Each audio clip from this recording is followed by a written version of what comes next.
The village began to rot from the inside. Children fell sick first.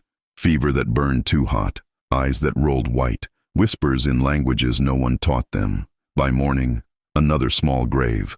The villagers needed someone to blame, and they chose her. Elena, a mother of two, soft-spoken, gentle, the kind who left bread at doors when harvests were poor, but grief makes monsters out of crowds. She walks alone at night. She knows herbs. She prays differently. She's a witch. They gathered outside her home with torches and shaking hands, fear dressed as righteousness. Inside the house were 4 people: Marcus, her husband; Daniel, their 12-year-old son; Lena, their 8-year-old daughter; and Elena, trembling, but unbroken. "They're going to burn the house," Daniel whispered. Marcus picked up the axe by the door. "No one touches your mother." Outside, stones smashed through windows. "Bring out the witch!" the villagers roared. Marcus stepped outside, placing himself between the mob and his family. "My wife has healed your wounds, fed your children, buried your dead with you," he shouted. "And now you want her blood because you're afraid?" Fear doesn't listen. They charged. Marcus fought like a man who had nothing left to lose. Wood met bone. Fists met fury. Torches fell into the dirt. He didn't fight to win. He fought to protect. And that frightened them more than any spell ever could.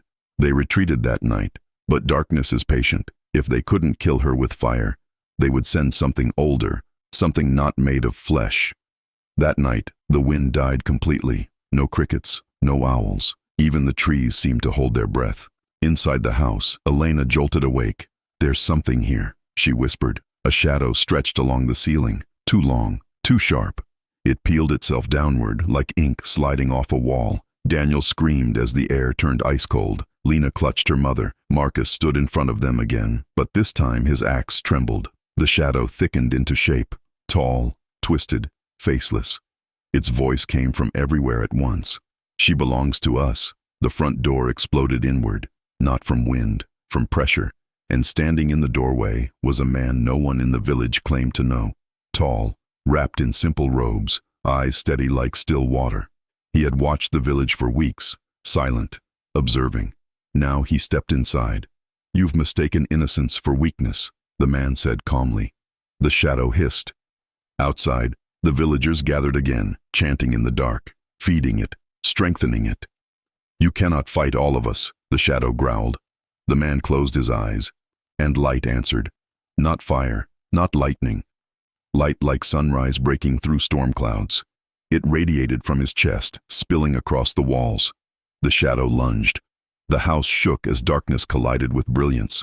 Marcus shielded his children as the air cracked like thunder indoors.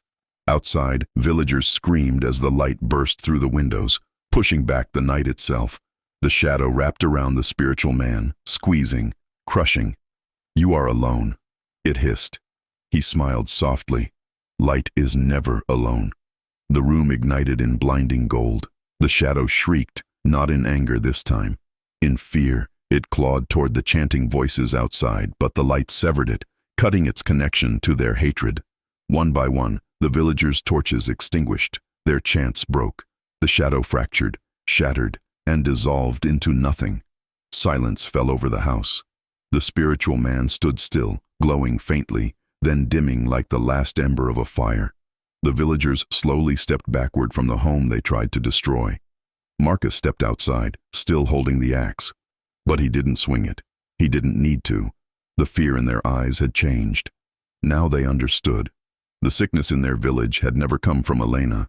It had grown from their suspicion, their cruelty, their need for a sacrifice. The spiritual man turned to leave. Elena called after him. "Why help us?" He paused at the doorway. "Because darkness is loud," he said, "but light chooses when to speak." And he walked into the fading night. The children in the village began to recover days later. The fever broke. The whispers stopped. No one ever called Elena a witch again.